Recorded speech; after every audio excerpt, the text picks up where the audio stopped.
nosotros no aceptaremos la exclusión de nuestro pueblo de ese derecho. Mr. Gorbachev, tear down this wall.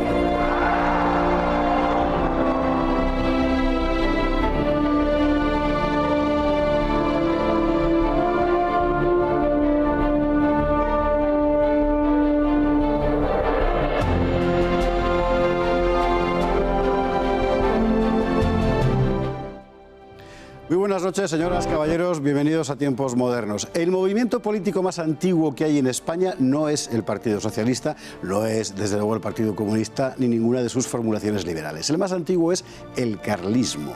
¿Qué es el carlismo? Hoy es prácticamente marginal, pero durante todo el siglo XIX y buena parte del XX fue decisivo. Nació en 1833, aparentemente en una guerra dinástica que en realidad encerraba un conflicto mucho más profundo. Así nació el carlismo.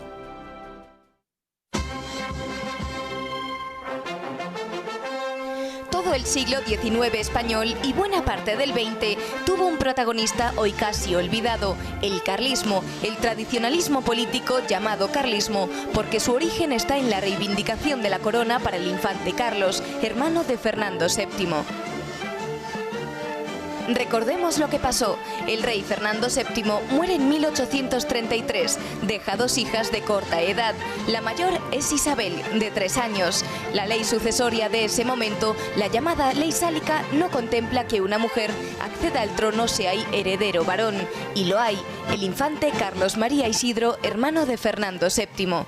Pero hay más. La cuestión sucesoria envuelve una profunda brecha política, la misma que en ese momento desgarra a Europa.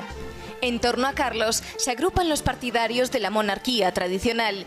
En el lado opuesto, los liberales saben que su única oportunidad es que la corona no vaya a parar a Carlos y por eso apoyan la causa de la niña Isabel.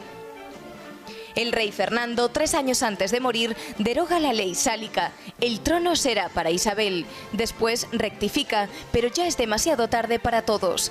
Mientras las facciones agrupadas en torno a Isabel se las arreglan para que esa última decisión de Fernando no tenga efecto, Carlos reclama sus derechos. A sus partidarios se les llamará carlistas. La guerra está servida.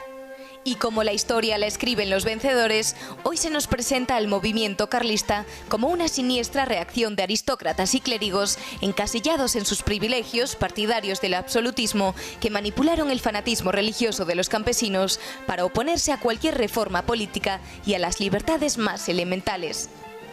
Pero esto es una caricatura. El carlismo no fue tanto un movimiento de élites como un movimiento popular. Su bandera no era la del absolutismo, sino la de la tradición, que no es lo mismo. Y su lema, Dios, Patria, Rey, no hacía sino recoger los mismos principios por los que los españoles se habían levantado contra Napoleón 25 años atrás. Los campesinos y pequeños propietarios serán sus principales partidarios y por eso, porque era un movimiento popular arraigado en convicciones muy hondas, pudo haber 3 guerras civiles consecutivas en el siglo XIX. Juan Fluger, muy buenas noches. Buenas noches. Bueno, el carlismo, así llamado por el infante Carlos María Isidro, que en realidad, bueno, fue un personaje muy importante sin ninguna duda, pero para lo que sería el desarrollo posterior del movimiento no deja de ser, por así decirlo, un pretexto, porque en realidad lo que ahí salió a la luz fue una forma, digamos, tradicional de concebir España que se resistía a morir en aquel momento. Exactamente. Además, no se puede entender el carlismo sin entender qué había ocurrido desde las Cortes de Cádiz y cuáles habían sido los ejemplos de lo que era la economía, el modelo social y la implantación del régimen liberal en España. Como bien dice el vídeo de introducción, no es un movimiento de élites, es un movimiento de aquellos que reaccionan contra los que le cambia su modo de vida, un modo de vida con el que ellos estaban identificados y con el que ellos se sentían completamente realizados. El primer sitio donde hay una oposición a esos cambios es Castilla. No es como luego tiene más fuerza la Franja del Norte, el Cantábrico, Galicia, Aragón, el País Vasco, el Maestrazgo, Cataluña, sino que es Castilla. ¿Y por qué es Castilla? Porque es el lugar donde la pequeña y mediana propiedad agrícola está más arraigada. Estamos hablando de lo que hoy es Castilla-León, no los grandes latifundios de lo que hoy es Castilla-La Mancha o Castilla-La Vieja entonces, ¿no?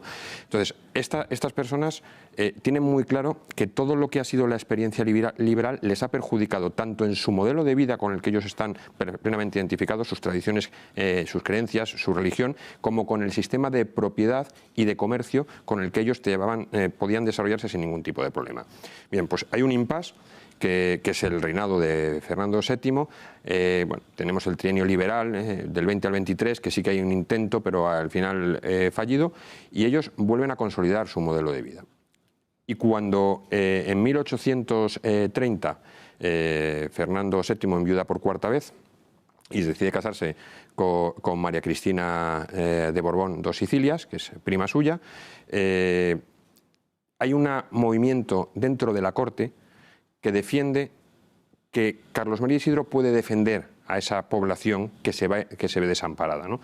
Y en ese momento empiezan a levantarse ya las primeras reacciones de apoyo a Carlos María Isidro. Carlos, que es hermano de Fernando VII. Es hermano, sí, tiene 9 años menos que él, es más joven, pero sin embargo tiene muy buena relación con las tradicionales casas, dinastías europeas, ¿no? Tiene importantes vínculos, sobre todo con Austria, con la corona austríaca, tiene con la casa rusa también. Estamos hablando de un momento, y es importante señalar sobre esto que traes a colación, que es la Europa de la Revolución de 1830, en la que hay una primera revolución, digamos, para entendernos, liberal, progresista, como se le quiere llamar, después del retorno del orden tradicional que había supuesto la derrota de Napoleón. Exactamente, a raíz del Congreso de Viena, la reorganización. En España ya habíamos sufrido un episodio que empieza como reformista en 1820, fruto de las primeras revoluciones de esa década, y que acaba convirtiéndose en revolucionario y que obliga a intervenir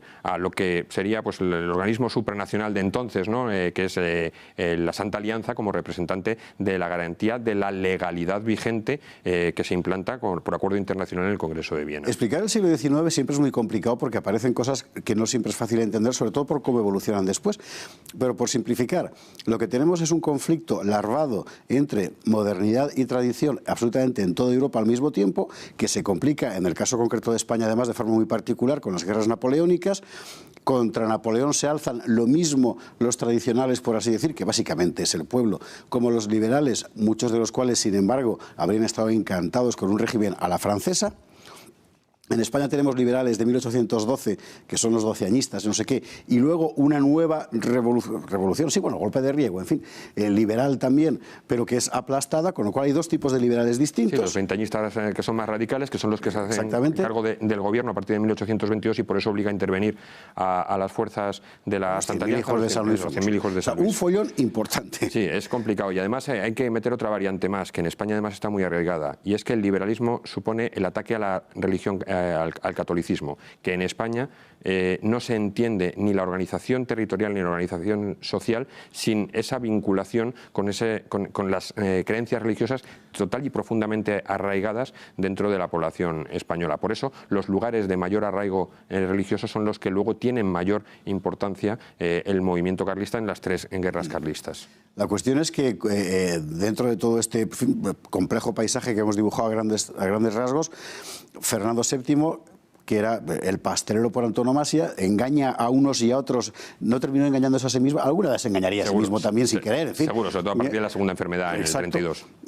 Después de cambiar sucesivas veces de orientación, a quién le deja la corona, a quién no, finalmente la cosa es que deroga la ley sálica, que era una ley, en fin, de origen francés, y permite el acceso de una hembra, de una mujer, al trono, que va a ser la niña Isabel, que en el momento en que muere Fernando tiene 3 años. Sí, exactamente, porque Isabel nace en diciembre de 1830, justo prácticamente 3 años antes de la muerte de su padre.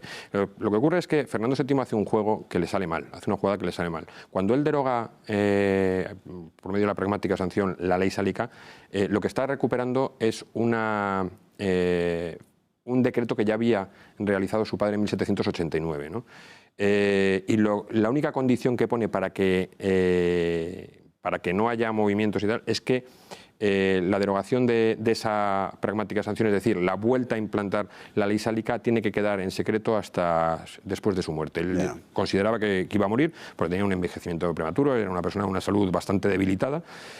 Cuando se recupera, él se da cuenta de que se ha hecho público el hecho de la derogación de la pragmática y, por lo tanto, vuelve a estar vigente la ley sálica. Y entonces es cuando entran las intrigas de poder dentro de la Corte. Hay una cosa que tiene muy claro Calomarde, que es el secretario de Estado, que es a todas luces pues quien gobierna, sobre todo hasta finales del año 32, hasta que es sustituido por Cea Bermúdez, y es que la sociedad española en su conjunto no va a aceptar un cambio en la forma de heredar la corona, y por eso convence a la propia María Cristina de que debe ser Carlos María Isidro quien ostente la corona una vez muerto Fernando VII. Y es la propia reina la que intercede ante su marido, porque sabe que si no tiene los días contados, porque se juegan una revuelta, absolutistas le llaman, tradicionalistas, sí, ¿no? El de la tradición. Y en ese momento es cuando convencen a Fernando VII. El problema es que vuelven a convencerle con el cambio de gobierno, ¿no? Que cambian a Calomarde, llega Cea Bermúdez, y Cea Bermúdez se autodefinía como absolutista moderado, ¿no? Y considera que el cambio leve e irreversible hacia el liberalismo se tiene que hacer, y que es mejor hacerlo con el poder en manos de los absolutistas, cosa que al final las guerras carlistas demostraron que era imposible, que no existían los absolutistas moderados que pudieran hacer los cambios, sino que estaban los liberales beligerantes, que ya eran 20añistas, los 12añistas ya por cuestión genética, por pura biología habían muerto, habían fallecido, y era el radicalismo, y estábamos viendo pues esos intentos de acabar con el sistema tradicional de propiedad que dicen, no, es que dañó a las oligarquías. Es falso.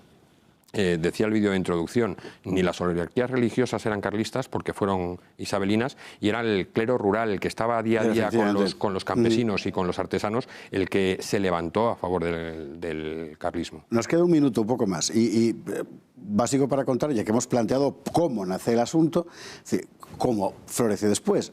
Realmente buena parte del país se parte en dos. Sí, se parte en dos. Hay una división claramente, y además es prácticamente el norte se hace carlista, la zona más tradicional, la zona donde arraiga la pequeña y mediana propiedad, se hace carlista. ¿Por qué? Porque no existen esas élites potentadas que son las que apoyan el sistema liberal, que están del centro hacia el sur de la península. Y aparte, donde la tradición y la costumbre de las leyes viejas, aunque eso aparece ya una vez empezada la guerra, ¿no? La defensa de los fueros, pero también tiene ese componente como parte de la tradición, están más arraigados, tienen más fuerza, están más vinculados la sociedad a todos ellos y quieren defender su modelo de vida. Es interesante, las grandes oligarquías terratenientes y tal, aliadas con los sectores burgueses progresistas de los centros urbanos, que son fundamentales, que son liberales, contra, digamos, la España profunda, por así decirlo. Es un poco el reflejo de la división de poder que hubo cuando las Cortes de Cádiz, sobre todo cuando la invasión francesa. Tenemos lo que fueron los afrancesados y lo que fueron los ilustrados, son los que defienden el liberalismo, y ese grupo que eran los absolutistas, que era minoritario, y lo que ya se llamaron los patriotas, que eran los españoles sin ideología política pero que no querían la invasión, son los que se hicieron carlistas. Bueno, y así empezó la primera guerra carlista.